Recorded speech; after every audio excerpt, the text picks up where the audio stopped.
Hi friends, இன்றைக்கி முடக்கத்தங்கீரையை வச்சு soup எப்படி செய்யலானுங்கிறத பார்ப்போம். முடக்கத்தங்கீரை எங்கேயாச்சும் பார்த்தீங்கன்னா கண்டிப்பாக விட்டுறாதீங்க.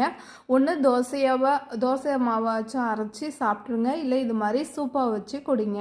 ரொம்பவும் சத்து கிடைக்கும் இதில். இதை இலையை மட்டும், இப்போ இலையும் கொஞ்சம் காம்பும் சூப்புக்கு தேவையானதை மட்டும் இப்போ ஆஞ்சி எடுத்துக்கலாம். நான் கொஞ்சமாக சூப்பு வைக்கிறதால நான் கொஞ்சமாக தான் ஆஞ்சி எடுத்திருக்கேன். அந்த தண்டோடையே தான் ஆஞ்சி எடுத்துக்கணும், இலையை மட்டும் தனியாக ஆயாதீங்க. இப்போ வாங்க சூப்பு வைக்க ஸ்டார்ட் பண்ணிடலாம்.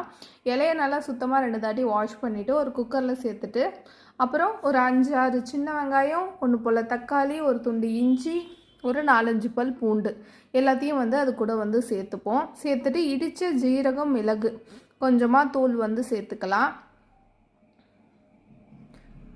முடக்கத்தங்கீரை ரோட்டோரத்துலேயே கிடைக்கும். அது பறிச்சுட்டு வரும்போது நல்லா வாஷ் பண்ணணும். கொஞ்சமாக பெருங்காயத்தூள் சேர்த்துட்டு ஒரு சொம்பு அளவுக்கு நான் தண்ணி சேர்த்துக்கிறேன். தண்ணி சேர்த்து மூடி ஒரு 5 விசில் போல் வச்சுக்கலாம். நல்லா கீரை வேகட்டும். இப்போ நல்லா வெந்துடுச்சு. நம்ம மற்ற வச்சு நல்லா கடைஞ்சி விட்டுக்கலாம். மிக்சிலெலாம் போட்டு அரைச்சிடாதீங்க, கசக்கிற மாதிரி இருக்கும். மற்ற வச்சு நல்லா கடைஞ்சி விட்டுங்க, நல்லா மசிகிற அளவுக்கு. இப்போ நல்லா கடைஞ்சாச்சு. இதை நம்ம வடிகட்டியை வச்சு வடிகட்டிக்கலாம்.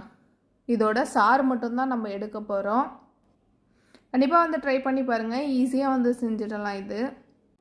இப்போ ரெடி ஆகிடுச்சு. இதில் தேவையான அளவு உப்பு சேர்த்துட்டு நல்லா மிக்ஸ் பண்ணி விட்டுட்டு கொஞ்சமாக வேறு இடத்துல ட்ரான்ஸ்ஃபர் பண்ணிவிட்டு நம்ம மிளகு சீரகம் நுணுக்கி வச்சுருக்கோம்ல, இந்த ஸ்டேஜில் பத்தலைனா லைட்டாக தூவிக்கலாம். தூவிட்டு குடிச்சோன்னா சூப்பராக இருக்கும்.